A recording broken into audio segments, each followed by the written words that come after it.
Satan est l'organisation satanique la plus connue au monde. En grande partie transparente, elle ne cache pas ses idées, ses croyances ou la plupart de ses pratiques. Elle a été fondée en 1966 lors de la fête païenne de la nuit de Walpurgis par le charismatique Anton Szádor Lavay, l'auteur de la Bible satanique. Celle-ci a été inspirée des travaux de l'occultiste Aleister Crowley, précurseur du satanisme moderne qui vouait une grande haine au christianisme et pratiquait des rituels repris plus tard par Lavay. Ce dernier demeura le grand prêtre de l'église de Satan jusqu'à sa mort en 1997. La Bible satanique expose les idées de Lavay sans pour autant imposer de règles très strictes, puisqu'un sataniste doit par nature être libre de faire ce qu'il veut et s'adapter aux circonstances de son temps et de son milieu. Contrairement aux autres religions, le culte de l'église de Satan n'entend pas dicter la vie de l'homme, mais au contraire le pousser à transgresser les interdits. L'église de Satan a pignon sur rue dans le monde anglo-saxon. Ainsi, en 2004, la Royal Navy reconnaît officiellement son premier militaire sataniste. De même, le 25 juillet 2015, le temple satanique de Détroit a inauguré une statue de 2,50 m de haut lors d'une cérémonie à laquelle ont assisté plus de 700 personnes. Les satanistes y célèbrent régulièrement des messes publiques. En 1975 naît un désaccord entre les membres de la communauté lavéienne, provoquant un schisme au sein de l'église de Satan. Un homme du nom de Michael Aquino déclara que Satan lui aurait révélé sa véritable identité, celle du dieu égyptien Seth. Certains formèrent un nouveau groupe, le Temple de Seth, en embrassant la religion sétianiste. Ces satanistes croient que Seth est le véritable dieu qui a aidé l'humanité en lui offrant la flamme noire, c'est-à-dire la faculté intellectuelle du questionnement, ce qui la différencie des autres espèces animales. Les sétianistes, tout comme les membres de l'église de Satan, sont individualistes et pratiquent l'autodéification qui leur permettrait selon eux d'atteindre l'immortalité de la conscience. Ils croient en l'existence d'une force magique pouvant être manipulée à travers certains rituels. Ceux-ci peuvent être retrouvés dans le livre de Michael Aquino, The Book of Coming Forth by Night, comparable au livre de la loi d'Aleister Crowley, étant donné qu'ils sont basés sur la magie du chaos, une forme de magie noire utilisant le saut de paradigme des états d'inhibition ou d'excitation des états de la conscience, appelé gnose. Pour simplifier, il s'agit de provoquer un changement dans le monde réel par sa seule volonté. Les sauts de paradigme comprennent par exemple la méditation, le chant, la danse, l'utilisation de la drogue, la douleur ou l'orgasme. Ces pratiquants affirment qu'ils peuvent modeler la réalité en utilisant cette forme de magie. L'ordre typhonien est issu de la tradition de la voie de la main gauche, c'est-à-dire qu'il pratique la magie noire. Il a été fondé par Kenneth Grant, chef de file de l'Ordo Templi Orientis, une organisation respectant les principes et les lois de Thelema, œuvre de l'occultiste Aleister Crowley. Grant était un disciple de Crowley, considéré par ce dernier comme un don absolu des dieux.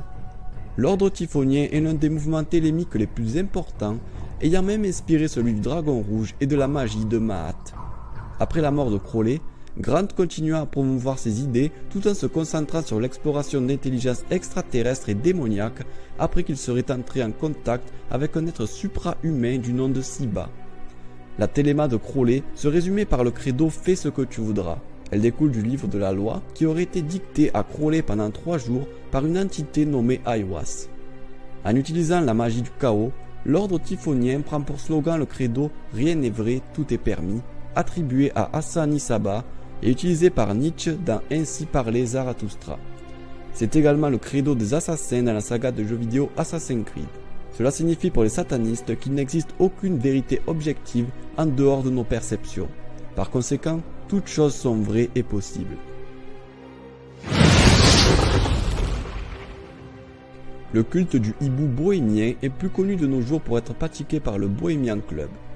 Créé en 1872, c'est l'un des clubs les plus fermés au monde, fréquenté par l'élite et des personnes d'influence. Les membres se retrouvent tous les 2 ans lors des 2 dernières semaines du mois de juillet au Bohemian Grove, une propriété de 11 km² située à Monte Rio en Californie, où ils pratiquent leur rituel. Lors de l'été 2000, le réalisateur Alex Jones a infiltré le Bohemian Grove et a filmé la cérémonie pour réaliser son documentaire Dark Secrets Inside Bohemian Grove. Le reportage montre que des cérémonies païennes d'inspiration druidique s'y dérouleraient. La cérémonie du Cremation of Care, qui ouvre les 2 semaines annuelles de séminaire au Bohemian Grove, reprend des rites babyloniens au bord d'un lac artificiel et au pied d'une statue de hibou en ciment de 12 mètres. Durant la cérémonie, des haut-parleurs sont posés à côté du hibou, donnant l'illusion qu'il parle, agissant ainsi en tant que maître de cérémonie. À la fin de la cérémonie, une barque contenant un cercueil dérive jusqu'au pied du hibou.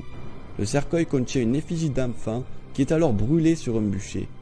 Le hibou symbolise la sagesse et était dans l'Antiquité associé à la déesse Athéna, mais son culte en tant que divinité remonterait bien avant l'apparition des civilisations indo-européennes.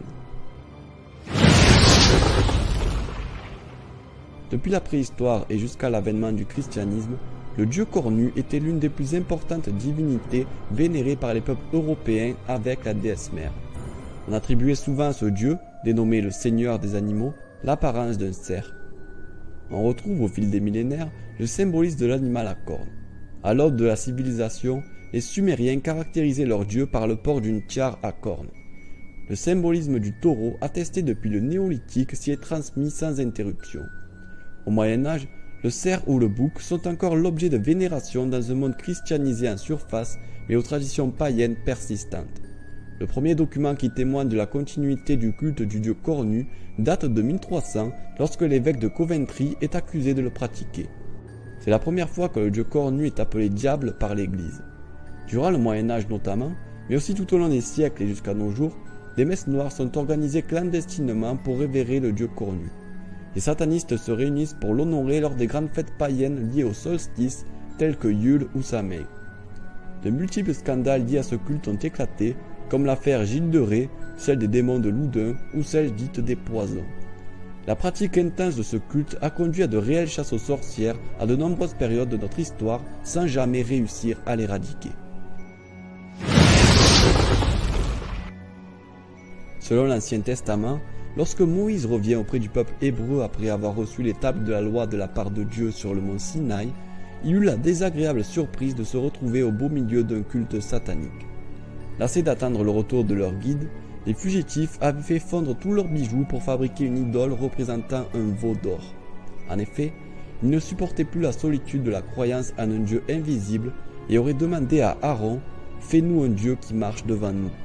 Sur le plan symbolique, le veau d'or est associé à la soif de pouvoir, à la jouissance immédiate de biens matériels, à l'opulence et à la puissance de l'argent. Il est la manifestation de la vénération pour l'or, c'est-à-dire pour une richesse qui pervertit les âmes et les cœurs. Il symbolise également la tentation toujours présente et toujours renouvelée d'élever l'or et l'argent au rang de divinité. L'épisode biblique du veau d'or est en réalité une manifestation du culte plus ancien de Moloch, une divinité à laquelle on sacrifiait des enfants en les jetant dans le feu. Ce culte est toujours vivace de nos jours, comme on peut le remarquer en visionnant cette publicité pour le lait au symbolisme particulièrement dérangeant, ou tout simplement en se promenant dans les rues de Wall Street où a été érigé un veau d'or. Baphomet est une figure d'adoration occulte généralement représentée avec une tête de bouc à longues cornes et parfois des ailes. Les transcriptions des procédés templiers laissent entendre que certains vénéraient Baphomet, mais la véracité douteuse des témoignages et les méthodes employées pour arracher les aveux leur ôtent tout caractère probant. Il est possible que les Templiers aient rapporté ces croyances à leur retour de croisade. D'ailleurs, son nom pourrait être une déformation de Mahomet, le prophète de l'islam, ou pourrait venir de l'arabe Abu Fiamat, ce qui signifie père de la sagesse. Le docteur Hughes Confield a étudié un code secret juif appelé code d'Atbash qui était utilisé lors de la traduction de certains des parchemins de la mer morte. En appliquant ce code au nom Baphomet, il renvoyait au mot grec Sophia, la sagesse. Au sein de l'occultisme, la figure de Sophia est majeure. Selon la gnose, elle aurait aidé à la création du monde matériel. Le culte de Baphomet Sophia est donc celui de la sagesse déifiée mais d'un point de vue satanique. En effet, le geste que fait l'idole avec ses mains est une représentation de la maxime hermétique disant que ce qui est en haut est en bas et inversement. Ainsi, l'homme est mis sur pied d'égalité avec Dieu, ce qui est le péché ultime. Au XIXe siècle, les francs-maçons étaient accusés de vouer un culte à Baphomet. Que cela soit vrai ou non, Il est indéniable que la figure de Baphomet est liée à la symbolique de la franc-maçonnerie, où l'idole devient une allégorie pour de profonds concepts ésotériques. Une fois que l'équilibre parfait est atteint d'un point de vue personnel, l'initié peut pointer une main en direction du paradis et une autre en direction de la terre et prononcer cet axiome hermétique qui a résonné à travers les millénaires, là-haut comme ici-bas.